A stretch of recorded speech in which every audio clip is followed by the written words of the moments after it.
सुमिरत सिद्धि नायक वदन करहु ग्रह सोई मुद्रा सुरगुण सगन बंदऊ पद पदुम परागा सूरज सुबास सरस अनुरागा मंगल भवन अमंगल हारी उमा सहित जहि जपत पुरारी सुमिर शिवा शिव पाई पसाऊं वर्णऊ राम चरित चित जाऊं पानी ग्रहण जब कीन महेशा हर्षे तब सकल सुरेशा हरिया राम चरित सब आए प्रेम पुलक लोचन जल छाए मंगल भवन अमंगल हारी उमा सहित जहि जपत पुरारी सुमिर शिवा शिव पाई पसाऊं वर्णऊ राम चरित चित जाऊं कवन सो काज कठिन जग माही जो नहीं होई तात तुम पाही राम काज लगी तब अवतारा सुनता ही भयऊ बलवता तारा। हे महादेव, इस जगत में बाबा, इसी जीवन बाबा ने कोई कार्य करेंगे नहीं, भारत भैया सारे कार्य संभव हो जाते हैं बाबा, अगर आपकी कृपा हो जाए। हर्षे कामारि तब शंकर सहज सुजान, ये पंखा बंद कर लो रहा हर्षे कामारि तब शंकर सहज सुजान बहुविधि उमहि प्रशंसि पुनि बोले कृपा निधान सुनु शुभ कथा भवानी रामचरित मानस विमल कहाहु सुमति बखानी सुना बिहग नायक करुण सो संवाद उदार जहि विधि भा आगे कहब सुनहु राम अवतार चरित परम सुंदर अनघ हरि गुण नाम अपार कथा रूप अगणित अमित मैं निज मति अनुसार कहूँ उमा सादर सुनहु मंगल भवन अमंगल हारी उमा सहित जहि जपत पुरारी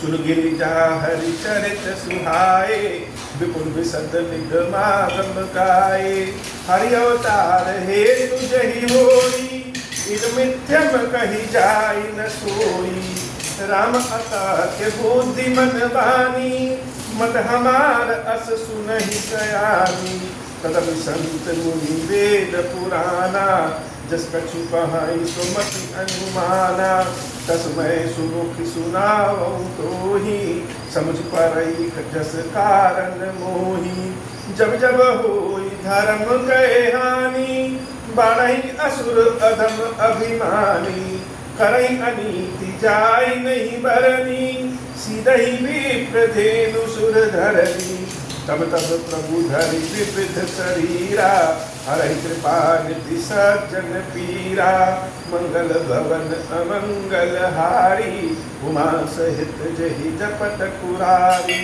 असुर मारि थापहि सुरन राखहि निज श्रुति सेतु जग विस्तार ही विसद जस राम जन्म कर हेतु मंगल भवन अमंगल हारी उमा सहित जहि जपत पुरारी मंगल भवन अमंगल हारी उमा सहित जहि जपत पुरारी मंगल भवन अमंगल हारी उमा सहित जहि जपत पुरारी। भगवान शंकर देवी पार्वती को कथा सुनाना शुरू कर दिया। और शंकर जी कौन सी कथा सुना रहे हैं, किस प्रकार सुना रहे हैं?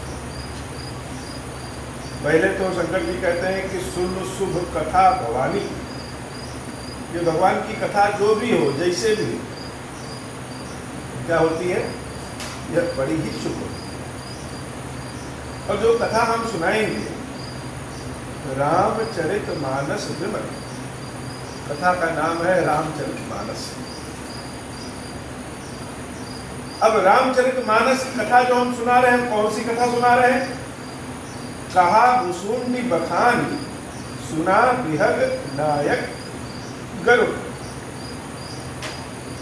भगवान शंकर के शब्दों में ही पूरा सूत्र छिपा होता है। जो कथा सुनाता है वो कथा व्यास कहा जाता है,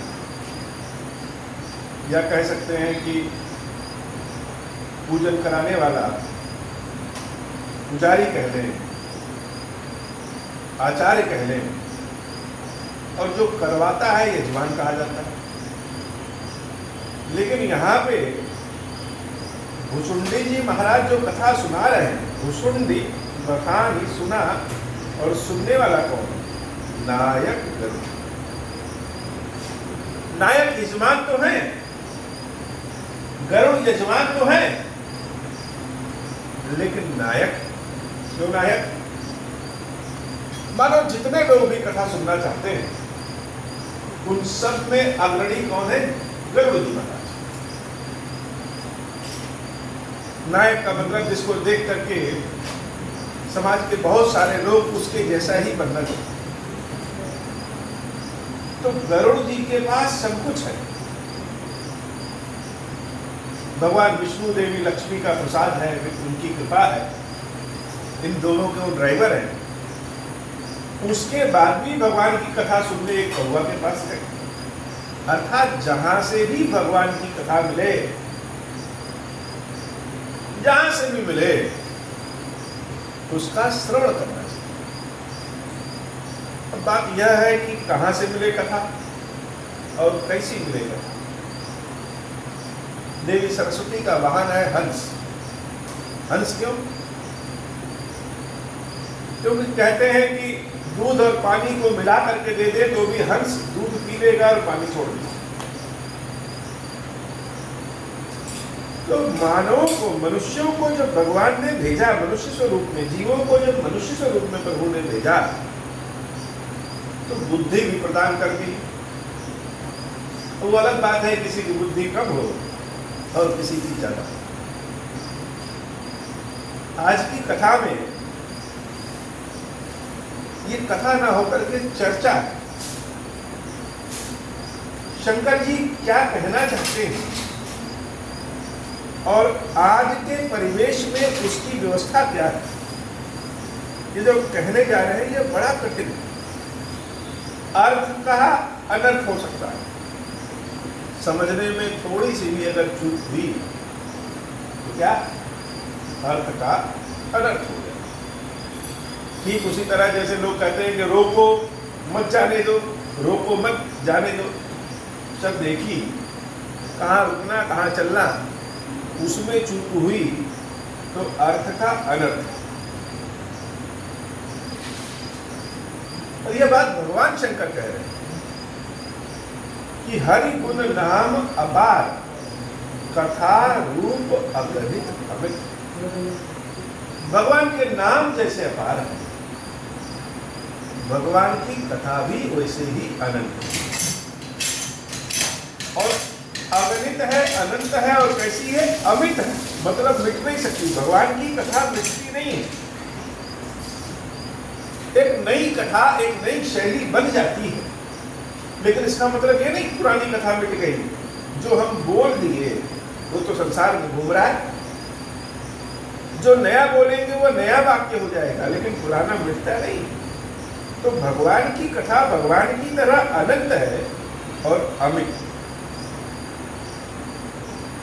अच्छा, अगर अनंत और अमित है और कथा के रूप अनेक, तो कौन सी कथा सुना रहे हैं? जैसे भगवान शंकर की अनेक रूप रंग है। अगर हम शिवलिंग ज्योतिर्लिंग को पूजते हैं, खीरेश्वर महादेव जी का ज्योतिर्लिंग का स्वरूप बड़ा अद्भुत है, विश्वनाथ जी के ज्योतिर्लिंग का स्वरूप अद्भुत और अद्भुत है। महाकाल के ज्योतिर्लिंग का स्वरूप कुछ अचरज करने वाला है। यानी कि भगवान एक है, लेकिन उनके ही अगर हम ज्योतिर्लिंग के ही रूप को देखेंगे तो सबके रूप स्वरूप अलग अलग है। एक ही गणेश जी की मूर्ति, गणेश जी एक ही है, लेकिन सिद्धिराज गणेश जी बाल रूप में किसी और रूप में है, और अपने पूरे सिद्धि बुद्धि के साथ जहां विराजते हैं वो किसी और रूप में। तो गणेश जी तो एक है, लेकिन जितने मंदिर में हम जाएंगे, जितने स्थानों पे जाएंगे, जितने घरों में जाएंगे, लगभग हर जगह गणेश जी के रूप भिन्न भिन्न मिलेंगे। वैसे ही भगवान की कथा तो एक है, लेकिन अनंत और अगणित। तो अब जैसे हम भगवान की मूर्ति लेने गए और एक भगवान की देवी पार्वती की मूर्ति लेने गए, तो पार्वती जी की मूर्ति बहुत सारी, हमको कौन सी पसंद है वो हमारी रुचि के अनुसार निर्भर करता है, और हम उसको लेके आएंगे। 20-25 मूर्तियां हैं, तो उसमें से हम सबको देख रेख करके, सबको सम्मान देते हुए जो मेरे लायक होंगी, मेरे बजट में होंगी, मुझे जहाँ स्थापना करना है वहाँ के आकार प्रकार के अनुसार होंगी, हम उसमें से कोई एक मूर्ति चुनेंगे। तो जो मूर्ति चुनेंगे कैसे चुनेंगे? अपने निज मति अनुसार।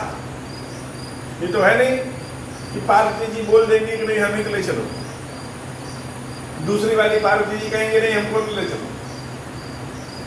चलने के लिए सब तैयार, लेकिन जो मेरी मति निज मति के अनुसार, अच्छा मेरे निज मति अगर काम नहीं कर रही है तो क्या करेंगे? तो अपने साथ 2-4 प्रबुद्ध जनों को ले चलेंगे जो इस बारे में जानते हैं, और उनसे कहेंगे कि मेरा भाव, मेरा रूप, मेरा स्वरूप, मेरे जेब, मेरा खर्च जहाँ पे स्थापित करना है उनकी जगह आप सब जानते हो, उसके अनुसार बताओ कौन सा रूप ज्यादा सही। ये आज की कथा नहीं, ये चर्चा है।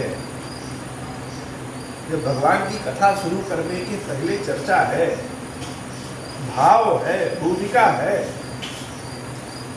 जैसे खीरेश्वर बाबा को जो हम लेने गए थे, तो लाखों करोड़ों शिवलिंग, नर्मदा में तो कंकड़ कंकड़ में है शंकर, जितने कंकड़ उतने शंकर, लेकिन शंकर जी तो एक ही है। उसमें मेरे वाले कौन है? जो मेरे वाले हैं वो कौन है? वो तो हम अपनी निज मति के अनुसार, अपने गुरुदेव श्री हनुमान जी महाराज से पूछने के बाद पार्वती मैया की आज्ञा के अनुसार उनको टटोल करके ले आए। अब इसका मतलब यह तो नहीं है कि यहाँ हम जो जिस स्वरूप को ले आए वो शंकर जी हैं, और दूसरी कहीं पे भी जो शिव जी है वो शिव जी नहीं है, सब शिव जी। तो अपनी निज मति अनुसार हम ले आए। उसी तरह से बाबा जब कथा सुनाना शुरू कर रहे हैं, तो कथा का जो रूप रेखा है, कथा की जो भूमिका है, कथा का जो आधार है, वो है जो भुसुंडी जी महाराज गरुड़ जी को सुना रहे हैं। लेकिन उस कथा को मैं निज मति अनुसार हजारों अनंत कथाओं में, राम जी की कथा तो एक ही है, कथा कहने का तरीका और भाव अलग। तो हजारों अनंत कथाओं में शंकर जी ने मैं निज मति अनुसार कहूं उमा सादर सुनो, अपनी मत के अनुसार हम तुमको वो वाली राम कथा सुना रहे हैं। कैसे? अपनी निज मति के अनुसार। इसलिए हे देवी का सादर सुनो, सादर पूर्वक, आदर पूर्वक सुनी। अब वहां पार्वती जी को दिमाग नहीं लगाना, कितना बढ़िया है, हम किसी गाड़ी में बैठे हैं और गाड़ी हमको नहीं चलाना, लेकिन जो चलाता है हम उसके ऊपर पूरा विश्वास करते हैं कि बढ़िया से चलाएगा, हम चाहे सोए चाहे बैठे चाहे एकदम गहरी निद्रा में सो जाए। तो जो ड्राइवर है, जो हमको ले जाने वाले हैं, जो भगवान जी हैं, वो जो कथा सुनाएंगे, जिस तरीके से सुनाएंगे वो अच्छा है। तो पार्वती जी क्या है, पार्वती जी तो आराम से बैठ के कथा सुनने वाली है। और जब यह बात शंकर जी कहते हैं, सुनहु राम अवतार चरित परम सुंदर अनग, हरि गुण नाम अपार कथा रूप अगणित अमित, मैं निज मति अनुसार कहूँ उमा सागर सुन। मैं निज मति अनुसार, यही तो सबसे बड़ी बात है, यही संसार में सबसे बड़ी बात है कि जो निज मति है, भगवान ने सोचने का जो अधिकार दे दिया है इस जीव को,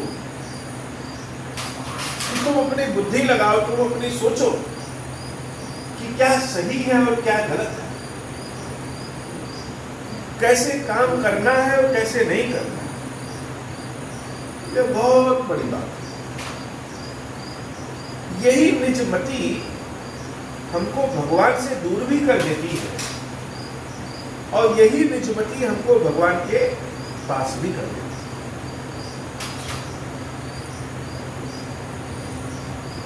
अगर निजमति बाह्य दुनिया में हमारी लग गई तो हम भगवान से दूर हो गए, और निजमति अगर भगवान के समक्ष लग गई तो हम भगवान के पास हो गए।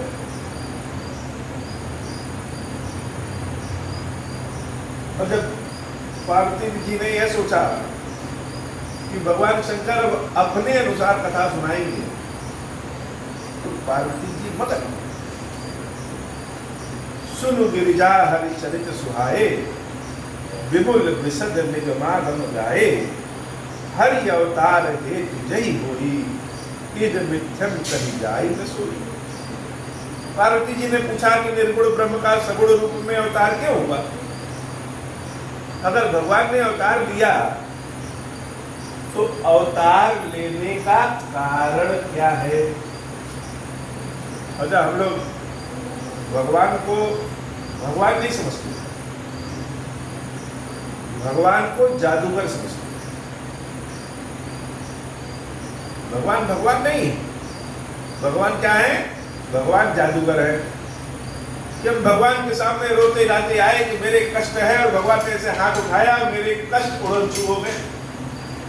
अगर ऐसा होता है तब तो भगवान है, और अगर ऐसा नहीं होता है तो हम कहीं और रास्ता देख लेंगे।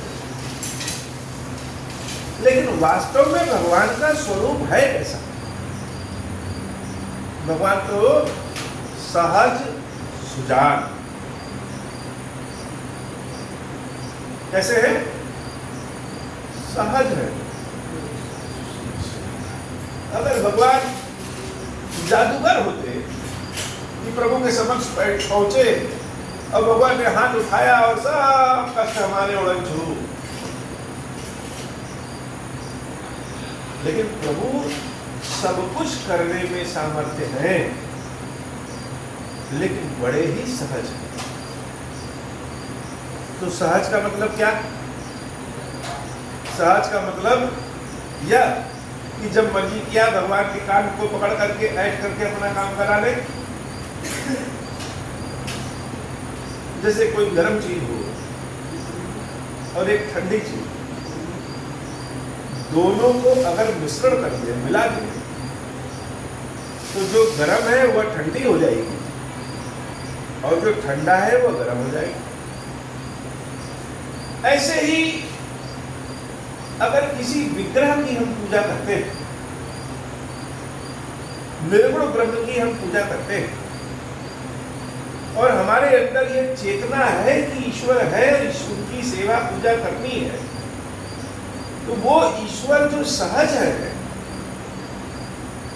उन ईश्वर की पूजा करते करते करते करते उन निर्गुण को हम सगुण बना देते हैं। और जो उनकी पूजा करता है ना, वो निर्गुण होने लगता है। मतलब जो गर्म रहेगा वो ठंडा हो जाएगा और जो ठंडा रहेगा वो गर्म हो जाएगा। तो भगवान की सेवा पूजा करते करते जो साधक है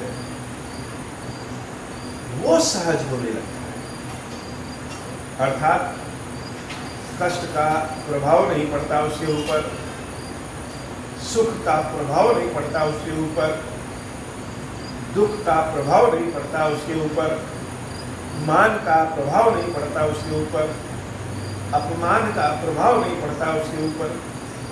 तो अगर ऐसा कोई व्यक्ति हो जाए तो समाज के दूसरे लोग कहेंगे पागल,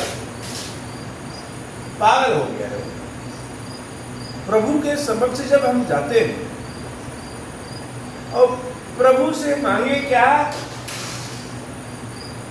भैया मेरा घर नहीं बना है, घर बनवा दो, गाड़ी नहीं है मेरे पास, गाड़ी दे दो, बच्चे की नौकरी नहीं लग रही है, नौकरी लगवा दो। तो हम ये सब जब मांगते हैं तो उतने विशाल अनंत भगवान को हम क्या छोटा सा जादूगर बना सकते हैं। हनुमान जी महाराज से अगर हम उदाहरण लें तो हनुमान जी महाराज सामर्थ्यवान, लेकिन क्या उन्होंने अपने बल का प्रयोग कभी इसलिए किया कि हम स्वयं राजा बन जाए, हमारे पास अतुलित धन संपदा हो जाए, हमारे पास इतना बल हो जाए कि कोई हमें मार न सके। अब हनुमान जी तो अमर है, जानकी मैया ने अष्ट सिद्धि नवनिधि के दाता बना दिए। दाता मतलब मांगना नहीं, देने वाला बना दिया हो।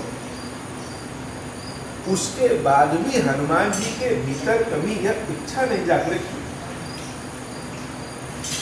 कि हमारा ही सब। और राजा प्रताप भानु जिनको भगवान ने सामर्थ्य दिया, शक्ति दिया,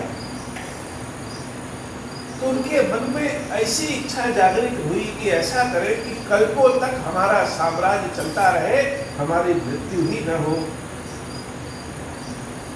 बहुत सारे एक एक यज्ञ जीवन पर्यंत जो लोग एक बार नहीं कर सकते, राजा प्रताप भानु ने उन यज्ञों को हजारों बार किया। लेकिन मन में क्या सोचा कि साम्राज्य हमारा बढ़ता रहे, अनंत काल तक बना रहे, हम स्वयं चिर यौवन बने रहे, कभी बूढ़े ना हो, कभी कोई मुझे मार न सके। इसके लिए ईश्वर को छोड़ करके दूसरे लोगों पे वो भरोसा करते। तो बहुत बार जीवन में हम लोग के ऐसा आता है कि हम ईश्वर पे भरोसा नहीं करते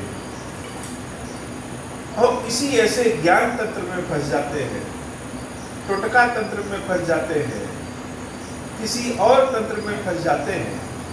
तो स्थिति क्या होगी? राजा प्रताप भानु वाली ही होगी। और हनुमान जी महाराज की तरह जो ईश्वर पे भरोसा करता है उसकी स्थिति ही हनुमान जी की तरह। तो यद्यपि भगवान तक आने का आकर्षण लालच होता है, लेकिन वो लालच कब प्रेम में बदल जाता है यह साधक जान नहीं। मीराबाई के हृदय में लालच था कि कृष्ण ही हमारे स्वामी बने, कृष्ण ही हमारे पति बने, क्योंकि बच्चे लड़कियां जो बचपन में देखती हैं वैसा ही अवधारणा उनके मन में बन जाता है। लेकिन यह लालच ऐसा प्रेम में बदला कि मीराबाई अपने राजमहल को छोड़ करके भगवान की दीवानी की।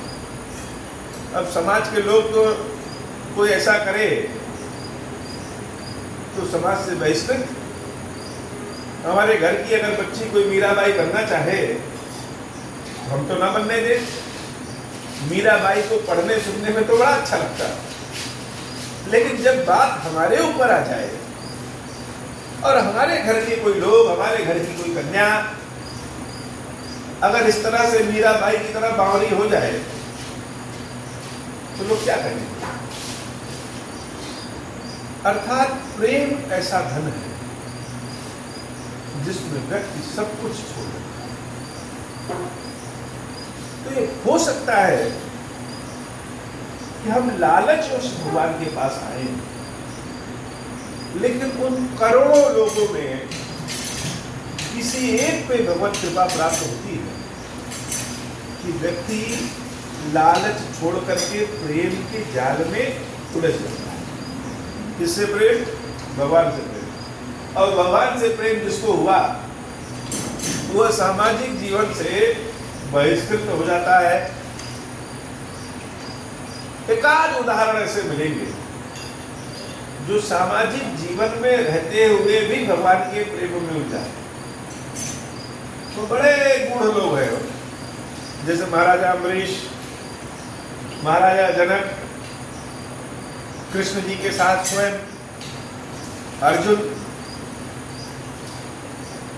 लेकिन ज्यादातर लोग ऐसे हैं जो भगवान के प्रेम में फंसे तो फिर समाज से निकलना ही उनका काम है। ये भगवान का प्रेम बड़ा खतरनाक होता है। ये स्वयं को स्वयं से चुरा लेता है, न किसी से बोलने का मन करेगा, न किसी से कुछ कहने का। तो राम को बुद्धि से, मन से जाना नहीं जा सकता। भगवान को बुद्धि और तर्क से जाना नहीं जा सकता। आजकल एक बड़ा प्रचलन चला है, जो बात हम कह रहे हैं, पहले भी कहे, थोड़ा सा भी अगर ध्यान दे करके कहे, बिना ध्यान दिए हुए कहे, बिना ध्यान दिए हुए लोग सुने समझें तो भटक जाएंगे। एक प्रचलन चला है कि विभिन्न तरह के अनुष्ठान करा करके हम भगवान को प्रसन्न करते हैं। जैसे सावन चल रहा है तो रुद्राभिषेक करा लें। अब रुद्राभिषेक अगर हम कराते हैं और चाहते हैं कि रुद्राभिषेक कराने से हम भगवान को प्रसन्न कर लें, रुद्रदेव को प्रसन्न कर लें और रुद्रदेव हमारा काम बना दे, तो यह तो उसी तरह हुआ जैसे प्रधानमंत्री अगर हमसे मिलने आए तो उनसे कहें कि हे प्रधानमंत्री जी, ऐसी कृपा करिए कि हमारे घर में एक हैंडपंप लगवा दीजिए, सरकारी हैंडपंप लगवा दीजिए। जब प्रधानमंत्री देश का आया है तो उससे हम क्या कहेंगे? सरकारी हैंडपंप लगवा दीजिए। ये तो शोभा नहीं देता। तो जो अखंड ब्रह्मांड का नायक है, उनसे हम क्या कहते हैं कि प्रभु हमारे काम करा दो, बदले में हम तुम्हारा अभिषेक करते हैं। तो रुद्रदेव का, भगवान के उस रूप का जो अपने आप में कठोर है, कैसा रूप है? एकदम रुद्र। उन रुद्रदेव को हम क्या चाहते हैं कि उनको प्रसन्न कर लें। और कैसे प्रसन्न करें? ज्ञान से, तर्क से, बुद्धि से। उससे तो संभव नहीं। कोई व्यक्ति जो बहुत गुस्सैल हो, नाराज हो, और उसको हम चाहें कि उससे हम बात करें और खुश हो जाए, तो बड़ा मुश्किल काम है। जितने भी आचार्य लोग हैं, सबकी लिखी पढ़ी एक परिपाटी है कि सब रुद्राभिषेक कराते हैं। किससे कराएंगे? रुद्राध्यायी से, लेकिन कभी किसी ने उसको पढ़ करके नहीं देखा कि रुद्राध्यायी कहता क्या है, इसका अर्थ क्या है, इसका भाव क्या है। वो तो हम टेप रिकॉर्डर की तरह शुरू होते हैं और गणेश पूजा, अंबिका पूजा, विभिन्न तरह के पूजन करने के बाद, शिव जी का स्नान कराने के बाद श्रृंगी पकड़े और रुद्राध्यायी पढ़ना शुरू कर दिए। जो पढ़ रहा है वो अभी भाव में नहीं आता, उसको भी लगता है कितनी तेज पढ़े तो जल्दी समाप्त हो। जो बैठा है वो भी सोचता है कब समाप्त होगा, कब समाप्त होगा, कब समाप्त होगा, और क्या कह रहे हैं पता नहीं, इसका अर्थ क्या है पता नहीं, लेकिन एक परिपाटी चली जा रही है कि हाँ इससे हम रुद्र को प्रसन्न करेंगे, परिणाम कोई नहीं करेगा। तुलसीदास जी ने इसी परिपाटी को तोड़ा।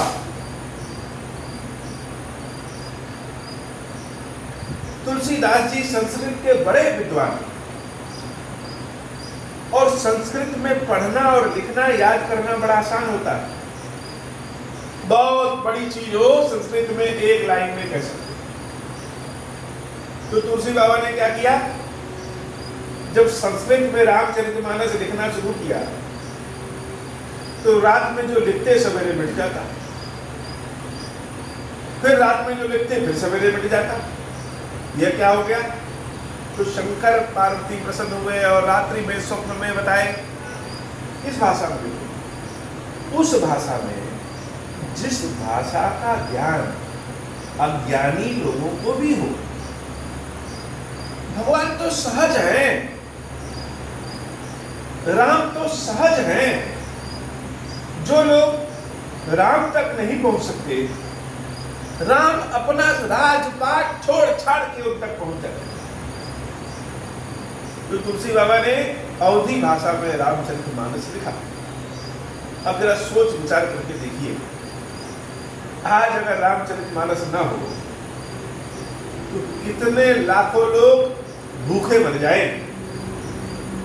जितने पुराण हैं, वाल्मीकि रामायण भी है, सबका हम हिंदी में अनुवाद करके ही समझ सकते हैं। ये नहीं कि संस्कृत समझ लेंगे। तो क्या हिंदी में अनुवाद करना गलत है? तुलसी बाबा ने अध्ययन किया, परिपाटी तोड़ी और अवधी भाषा में रामचरितमानस बखान करके लिख दिया हो।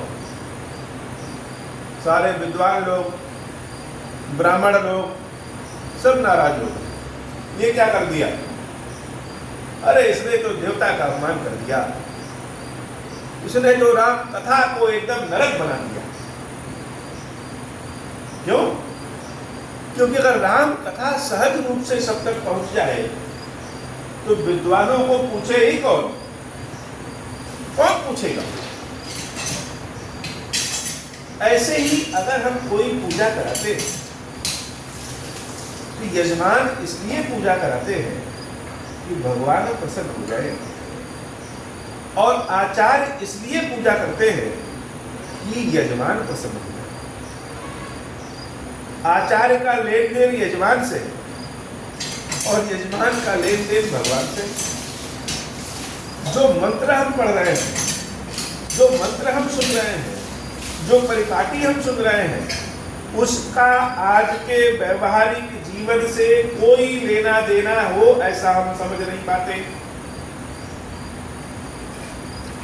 कोई लेना देना हो ऐसा हम समझ नहीं पाते। जब जो चीज लिखी गई तब के समय के अनुसार लिखी गई, और आज का समय तो दूसरा है। बहुत लोग बड़ी मेहनत करके चित्रकारी बनाना शुरू सीखते हैं। 10 साल 20 साल लग गए उनको चित्रकारी बनाना सीखना, और आज एआई 30 सेकंड में पेंटिंग बना देता है। तो जमाने के अनुसार अगर हम नहीं बदलेंगे तो शायद हम ही अपने धर्म के सबसे बड़े दुश्मन हैं। जैसे तुलसी बाबा का विरोध हुआ, लेकिन भगवान शंकर ने तुलसी बाबा के रामचरितमानस को ही सत्यम शिवम सुंदरम का मोहर लगाया, वैसे ही भक्त के लिए, यजमान के लिए भगवान का प्रेम ही ज्ञान है, भाव ही ज्ञान है। ऐसा उपाय करे कि उसके हृदय में भाव प्रकट हो। वो भाव जिस भी किसी विधा से, जिस भी किसी तरीके से प्रकट हो जाए, वो भाव ही सब कुछ है। अच्छा, यजमान के से जो खुद तो रहते एसी में, खुद तो चलेंगे 4 पहिया गाड़ी से, अपना खर्च बहुत है, लेकिन किसी पूजा पाठ के लिए किसी आचार्य को अगर धन देना हो तो ये पैसा धन दक्षिणा ऐसे देते हैं जैसे लगता है कि कितना बड़ा एहसान कर रहे हैं। अर्थात मानो हमारे लिए दुनिया कोई और है, और जो हमारे यहाँ पूजा कराने आया है वह किसी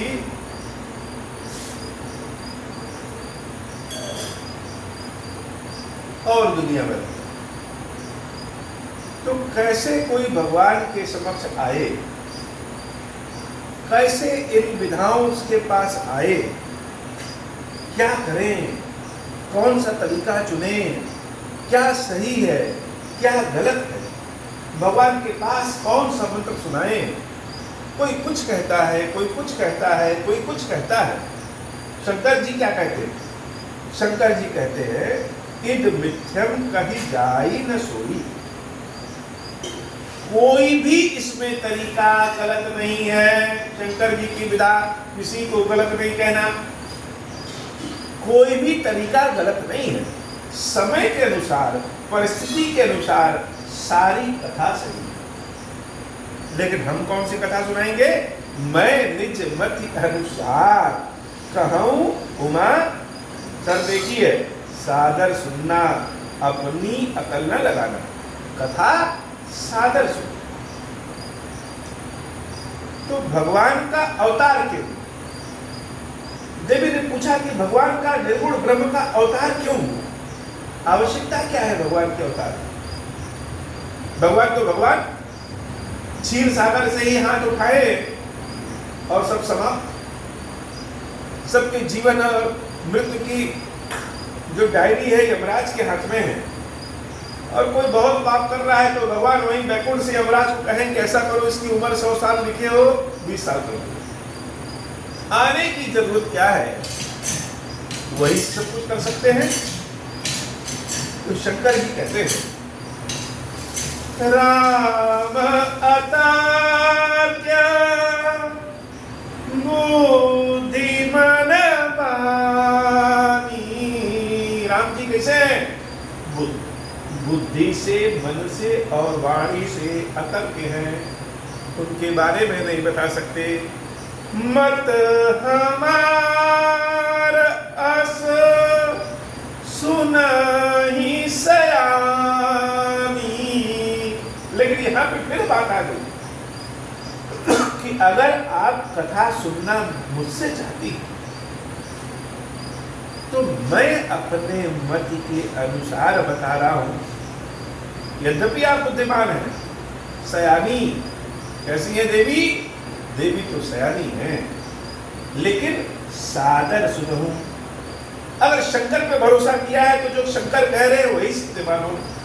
मत अनुसार, मत हमार अस सुनहि सयानी।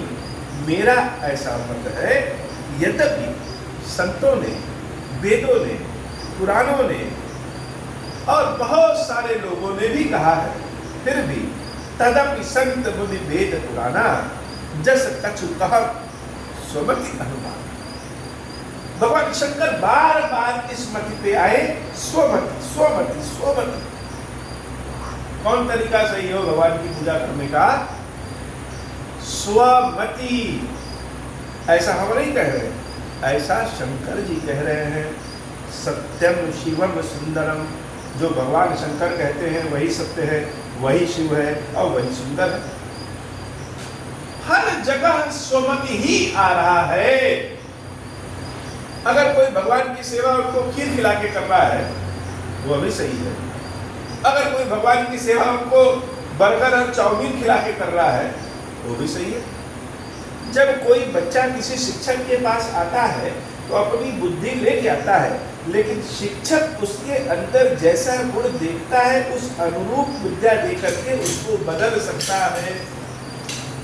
तो पहले तो हम अपने आप को भगवान को समर्पित करें। कैसे? जिस तरीके से हैं, बनावटी नहीं। पापी है तो पापी के रूप में, चालाक है तो चालाक के रूप में पहले समर्पित तो करें। हम समर्पित ही नहीं कर पाते। तो पहले भगवान को समर्पित करें, उसके बाद भगवान को जैसी इच्छा होगी वैसी बना देंगे। लेकिन कब? सादर सुनो, सादर पूर्वक वो भगवान जैसा करते हैं वैसा करते रहिए। यह सही है वह गलत है इन चक्कर में न रहिए। किसी दूसरे की निंदा न करिए, किसी दूसरे को गलत कहना बंद करिए। क्या? हमारी बात सत्य है, लेकिन यह तो नहीं किसी दूसरे की बात गलत। शंकर जी भी यही कहते हैं, इत मिथ्यम कहीं जाए न सोई। यह नहीं कह रहा हूं कि सबकी बात गलत है, लेकिन मत हमार अस सुनहु सयानी, हम अपनी मत के अनुसार कह रहे हैं। तस्मै सुमुखी सुनावहु तोहि, समुझि परई जस कारण मोहि। बार बार इस पे ध्यान देना। सुमति के अनुसार जैसा मुझे समझ में आया वैसा कह रहा हूँ। क्या? जो भवानी है, भवानी ने राम कथा को सिर्फ सुनना नहीं चाहा, भवानी ने राम कथा को बूझना चाहा। हम केवल सुनेंगे नहीं, बूझ जाएं। जैसे कोई कहे कि दही कैसे जमाया जाता है, किसी ने बता दिया कि ऐसे ऐसे करो दही जम गया, तो ये तो हम सुन लिए। और एक होता है बूझना। हम ऐसा बूझ लिए कि दही को, दूध को कितना गर्म कितना ठंडा करेंगे तो कैसी दही मिलेगी। वैसे ही राम कथा को भवानी ने सिर्फ सुना नहीं, राम कथा को बूझा और शंकर जी बुझाए। थर्मामीटर लेकर के बुखार नाप लिए, और एक होता है देख करके बूझ लिए, छू लिए, जान गए बुखार है। तो भवानी सिर्फ जानी ही नहीं, बूझ भी गए राम कथा को। और राम कथा का असली आनंद तो तब है जब हम स्वयं को राम कथा से जोड़ लें, स्वयं को। तो बूझना क्या है? निर्गुण ब्रह्म सगुण रूप में क्यों आए, किस रूप में आए, कब आए, कब आएंगे, इन सबका उत्तर भगवान शंकर एक बार में ही दे देते हैं। जब जब होई धर्म कहे हानि, बाढ़हि असुर अधम अभिमानी, करहि अनीति जाई नहीं बरनी, सीधहि विप्र धेनु सुर हरनी, सीधहि विप्र धेनु सुर धरनी। तब तब प्रभु धरि विविध शरीरा, हरहि कृपा निधि सज्जन पीरा। मंगल भवन अमंगल हारी, उमा सहित जहि जपत पुरारी। जब जब धर्म की हानि हो, क्या? धर्म की हानि हो। अब ये बड़ी बात है, भगवान ने पहले ये नहीं कहा कि जब जब अधर्म बढ़ेगा, ऐसा नहीं कहा। पहले कहा कि धर्म की हानि होगी। किसी के बढ़ने से किसी को कोई दुख नहीं होगा। जैसे अगर हमारे पड़ोसी बहुत पैसे वाले हो जाएं, बहुत धनवान हो जाएं, बहुत शक्तिशाली हो जाए, पद प्रतिष्ठा प्रमोशन उनकी बहुत हो जाए, तो हमें उनसे डरना नहीं चाहिए, हमें उनसे कलह नहीं करना चाहिए, हमें उनके बारे में बुरा धारणा नहीं करना चाहिए, परेशान नहीं होना चाहिए। परेशान कब होना चाहिए? जब वो बहुत बढ़ जाए और हमारा नुकसान करे। अधर्म बढ़ेगा उससे शंकर जी को दुख नहीं। दुख कब है? जब जब होई धर्म कहे हानि। धर्म की हानि होने से दुख है। अब धर्म की हानि होगी कौन करेगा? तो जो लोग बुरी प्रवृत्ति के हैं, जो अधर्मी हैं, जो अहंकारी हैं, जो अभिमानी हैं, वही तो करेंगे। तब नंबर आ रहा है, बाढ़ी असुर अधम अभिमानी, करहि अनीति जाय नहीं बरनी, सीधहि विप्र देन सुर धरनी। ऐसा न्याय जिसका वर्णन भी मुश्किल है। ऐसा न्याय जिसका वर्णन भी मुश्किल है। लोग कहते हैं घोर कलयुग आ गया है, जहां हम सोच नहीं सकते वैसा अधर्म होने लगे, वह स्थिति होने लगी। और दूसरी बात, ब्राह्मण की, गौ की, देवताओं की और पृथ्वी की, इनका कष्ट बढ़ जाए। पृथ्वी का कष्ट बढ़ने का मतलब ये जो चारों ओर का वातावरण है ये गड़बड़ हो जाए। जैसे शंकर जी को भांग चढ़ाना चाहिए, शंकर जी को बेलपत्र चढ़ाना चाहिए, इससे शंकर जी बड़े प्रसन्न होंगे, हम भी जानते हैं। लेकिन होता क्या है, शंकर जी को प्रसन्न करने की खुशी में लोग पूरे बेल पत्र के पेड़ की टहनी को ही तोड़ जाएंगे, बेल पत्र को नहीं तोड़ेंगे। भवानी जब तपस्या करती थी तो जो बेल पत्र टूट करके गिर जाते थे, सूख जाते थे, उनको खाते। और हम लोग क्या करते हैं, हम लोग को शंकर जी को प्रसन्न करने के लिए पूरा बेल की डाल को ही खींच ले आए, तोड़ ले आए, जहाँ भांग मिला नोच ले आए, इतना उधम मचाते हैं। जब कृष्ण भगवान की जन्माष्टमी आती है तो मोर को पकड़ करके उसके पंखों को नोच लेते हैं। क्यों? भगवान प्रसन्न होंगे। तो क्या भगवान प्रसन्न होंगे? भगवान तो पहले कह दिए हैं, धरती को, वातावरण को जब कष्ट होगा, देवताओं को यानी सज्जन व्यक्तियों को जब कष्ट होगा, गाय को जब कष्ट होगा, ब्राह्मणों को जो जब कष्ट होगा, इन सबको ऐसा कष्ट हो जिसका वर्णन नहीं कर सकते, तब प्रभु धरि विविध सती, तब भगवान अनेक रूपों में शरीर धारण करते हैं, निर्गुण ब्रह्म अनेक रूपों में शरीर धारण करते हैं, और हरहि कृपा निधि सज्जन पीड़ा, सज्जनों के पीड़ा का हरण कर लेते हैं।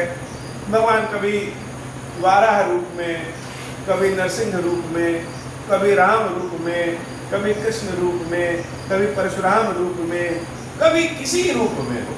भगवान तो सहज है, ऐसा नहीं है कि कृष्ण सुदर्शन लेके आए तभी हम कहें कृष्ण है, नहीं तो दूसरे रूप में नहीं। कृष्ण तो इतने सहज है कि एक बहेलिया के मारने से भी कहते हैं वो चल रहे हैं। तो भगवान तो सहज है। असुर मार था वही सुरन, राखै निज श्रुति सेतु, जग विस्तार ही विशद जस, राम जन्म कर हेतु। राम जी का जन्म भी इसी कारण हुआ था कि असुरों का, अधर्म का नाश करना और धर्म की स्थापना करना। मंगल भवन मंगलहारी, उमा सहित यही जपत पुरारी। राम जन्म के अनेक हेतु हैं और बड़े अचरज हैं। अब सब तो नहीं बताएंगे, लेकिन कुछ तो हम उसका वर्णन करेंगे कि राम जी का जन्म क्यों हुआ, कैसे हुआ, भगवान किस रूप में शरीर धारण किए, क्यों हुआ, कैसे हुआ, उसकी बात बताएंगे। जो मुख्य बात है बूझने वाली कि निर्गुण ब्रह्म सगुण रूप में क्यों आता है, वह यह है कि जब अधर्म बढ़ता है, धर्म की हानि होती है, तब भगवान शरीर धारण करते हैं और सज्जनों की, प्रकृति की, पृथ्वी की पीड़ा का नाश करते हैं। तो हर जगह बाबा ये निज मति का उल्लेख आपने किया है। अब घूम फिर के बात यही आ जाती है, कब दिमाग आप में लगे और कब दिमाग संसार में। यह मत, यह मन, यह दिमाग तो बाहर ही दौड़ता रहता है, हर समय बाहर ही रहता है। यह कैसे आप और लगे, ये तो जब आप कृपा करेंगे तभी हो पाएगा। सुख दुख, पाप पुण्य, परीक्षा में पास फेल, ये सब आपकी कृपा है बाबा, आपसे ही सब संभव है। हमारे बस का तो कुछ है नहीं। हे महादेव सबका कल्याण करिए बाबा, सबके ऊपर कृपा करिए बाबा। जितने लोग भी ओम श्री राम का जप करें, खीरेश्वर महादेव का नाम का सुमरण करें, उन सबके ऊपर कृपा करिए महादेव, सबका कल्याण करिए, कृपा करिए, मेरे ऊपर भी कृपा करिए। अपने चरणों की सेवा भक्ति नित्य नव प्रेम के साथ हमेशा बनाए रखिए। अब हूँ प्रसन्न प्रभु मोह पर, नाथ दीन पर हूँ, निज पद भगति देहु प्रभु, हुनि दूसर बर देहु। तब माया वश जीव जड़, संतत फिरहि भुलान, हम पर क्रोध न करिय प्रभु, कृपा सिंधु भगवान। शंकर दीन दयाल, अब हम पर हूँ कृपाल, साप अनुग्रह होई जहि विधि, नाथ धोरहि काल। दीन दयाल विरुद्ध संभारी, हरहु नाथ मम संकट भारी। जय विधि होई नाथ हित मोरा, करहु तो बेगी जानि दास मैं तोरा।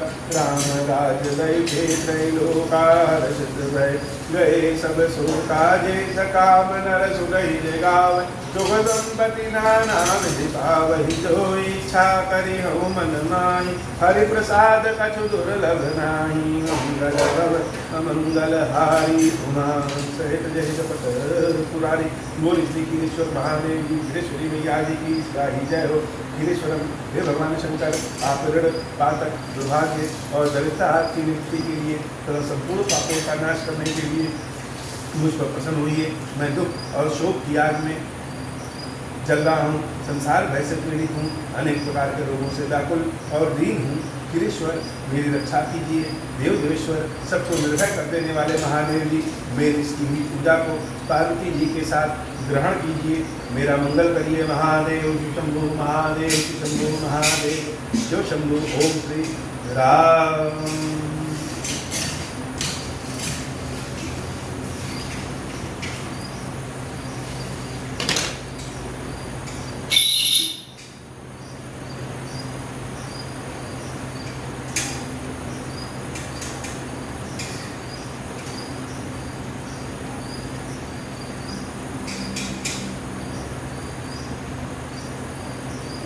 श्री राम बाबा, ओम श्री राम, ओम श्री राम मैया, ओम श्री राम, ओम श्री राम बाबा, ओम श्री राम, ओम श्री राम मैया, ओम श्री राम, ओम श्री राम बाबा, ओम श्री राम, ओम श्री राम मैया, ओम श्री राम, ओम श्री राम बाबा, ओम श्री राम, ओम श्री राम मैया, ओम श्री राम। महादेव।